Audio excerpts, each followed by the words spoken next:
ప్రజలు తొందరలో ఈ వైఎస్ఆర్ పార్టీని తరిమి కొట్టే రోజులు వస్తున్నాయి.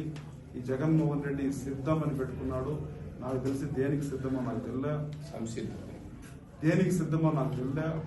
ఈయన ఎస్సీలని, బీసీలని, ఎస్టీలని చంపి డోర్ డెలివరీ చేసిన దానికి సిద్ధమా, లేదంటే ఈ రాష్ట్రాన్ని కంప్లీట్ గా దోచుకొని ఫారిన్ కి తీసుకుపోయి సంపదని అక్కడ పోయి కంపెనీలు పెట్టుకునే దానికి సిద్ధమా, లేదంటే ఇక్కడుండే ఎమ్మెల్యేలని రౌడీలను తయారు చేసి రౌడీకి ఎమ్మెల్యే ఇచ్చిన దానికి సిద్ధమా, దేనికి సిద్ధం నేను అడుగుతున్నా. ఏమైనా జాబ్లు ఇచ్చావా, డెవలప్మెంట్ చేసావా, కంపెనీలు తీసుకొచ్చావా, యూత్ని ఏమైనా ప్రమోట్ చేసావా, వాళ్ళకి ఏమైనా స్కిల్ డెవలప్మెంట్ ఏమైనా ట్రైనింగ్ ఇచ్చావా? ఏమి ఇవ్వకుండా నేను సిద్ధం అంటే జనాలు చూసుకో జగన్మోహన్ రెడ్డి గారు, మిమ్మల్ని తరిమి కొట్టడానికి జనం సంసిద్ధంగా ఉన్నారని చెప్పేసి నేను విలేకరుల ముందు చెప్తున్నాను. ఇది మాత్రం కాదు, మా స్థానిక ఎమ్మెల్యే నారాయణ స్వామి ఆల్రెడీ మా నాయకులు చెప్పారు, ఈయన ఒక గుమస్తా, ఒక పనికి మాలిన ఎమ్మెల్యే, వీడికి ఏమి రాదు, ఈయనకి ఏమొస్తుంది, ఎక్కడ చూపిస్తే ఆడ సైన్ పెట్టేస్తాడు, కోట్లకు ఈ సైన్ పెడుతున్నాడు. ఈ మనిషికి తెలుసా తెలీదో నాకు తెలియదు. తొందరలోనే మా గవర్నమెంట్ వస్తుంది, ఈయన ఎక్కడెక్కడ సిగ్నేచర్ పెట్టాడో అవన్నీ కూడా మేము బయటకు తీస్తాము. తొందరలో కూడా ఈ పనికి మాలిన ఎమ్మెల్యే నారాయణ స్వామి జైలుకి పోతానని చెప్పేసి మేము అందరూ చెప్తున్నాము.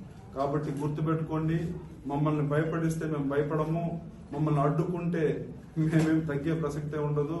ఈసారి నువ్వు అడ్డుకున్నా, జనాన్ని లోపలికి గ్రౌండ్కి రాకూడదని చేసినా, కుట్ర పడినా కూడా మా జనాలు అయితే తగ్గే ప్రసక్తే లేదు. ఈసారి ప్రతి తెలుగుదేశం కార్యకర్త బూతుల్లో సైనికుల్లాగా పనిచేస్తారు.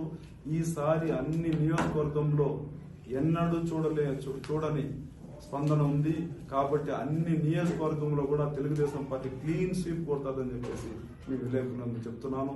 దీనికి ఉదాహరణ ఈ 14 నియోజకవర్గంలో మీటింగ్ జరిగితే, మొన్న మీటింగ్ గంగాధరనగర్లో జనసందడిని చూసి, జన ఆదరణ చూసి, జనాలు ఎంత అగ్రెసివ్ గా ఉన్నారో చూసి ఈ జగన్మోహన్ రెడ్డి గాని, ఈ లోకల్ ఎమ్మెల్యే నారాయణ స్వామి తెలుసుకోవాలని చెప్పి మీ అందరి ముందు చెప్తున్నాను.